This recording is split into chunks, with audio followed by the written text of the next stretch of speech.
To'g'ri-da, qaranglar-da. Maktabda nari beri tukayotgan bolalar bor. O'qituvchilarni yo'l ovlab maktabni bitirib, attestat olib chiqib ketgan. O'shalarning ko'pchiligini qarasangiz, bozorda, hunar, tijoratda ishi zo'r bo'lgan.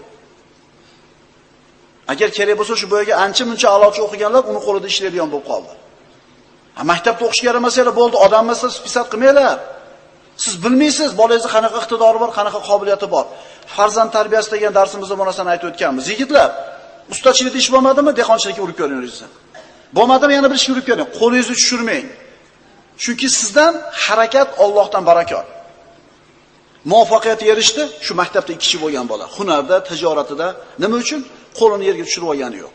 Alloh taolo bergan himmatini baland qildi. Bitta-ikkita muvaffaqiyatsizlik, bitta-ikkita mag'lubiyat bilan tushkunlikka tushib ketmadi.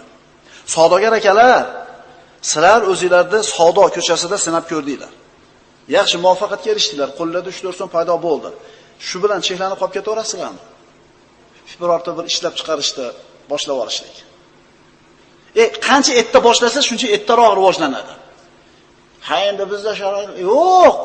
Xuddi sizni yashayotgan yurtingizda shu ishni qilayotganlar bor. Tijoratni ishlab chiqarishga aylantirib olgan bir akamiz bitta bir savdogar odamga "Men ishni qilaylik" desa, oyiga qancha topamiz deyapti. Sirazi. Oyiga qancha topaman dema, ishlab chiqarish bunaqa bo'lmaydi. 1 yil ketar, 2 yil ketar ishini yurgizib olguncha, ungacha pribilni istama. Nech pul bo'ladi oyiga deydi. To'g'rimi, savdogarlar? Shuning uchun olib kelib sotishdinglar, uddasidan o'tdik, boshqa narsadan ham o'zimiz sanab ko'raylik, ishlab chiqarish qilaylik. Men sizlarga hozir dunyo tanigan katta-katta kompaniyalardan 4 tasini aytib beraman.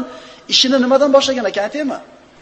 Joy arendovat qilgani puli yo'qligidan akasini, amakisini, dadasini garajida boshlagan ekan ishini.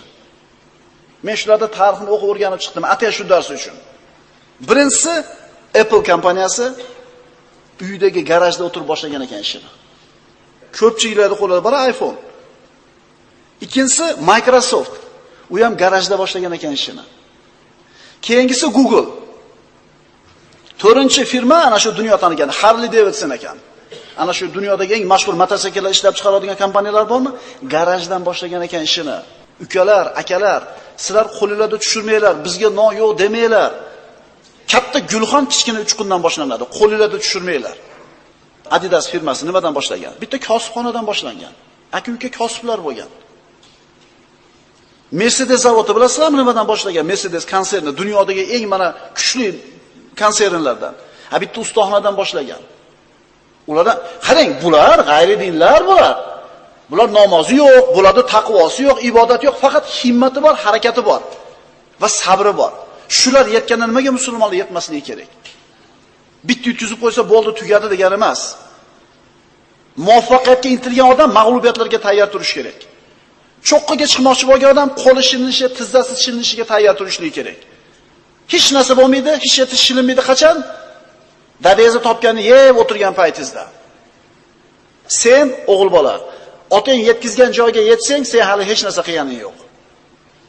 Dadang yetgan joydan o'tsang, bir narsa qilgan bo'lasan. Alloh subhanahu va taolo barchalarimizni oliy himmat insonlardan qilsin. Aqulu qawli hada va astagfirulloh li va lakum. Assalomu alaykum va rahmatullohi va barakatuh.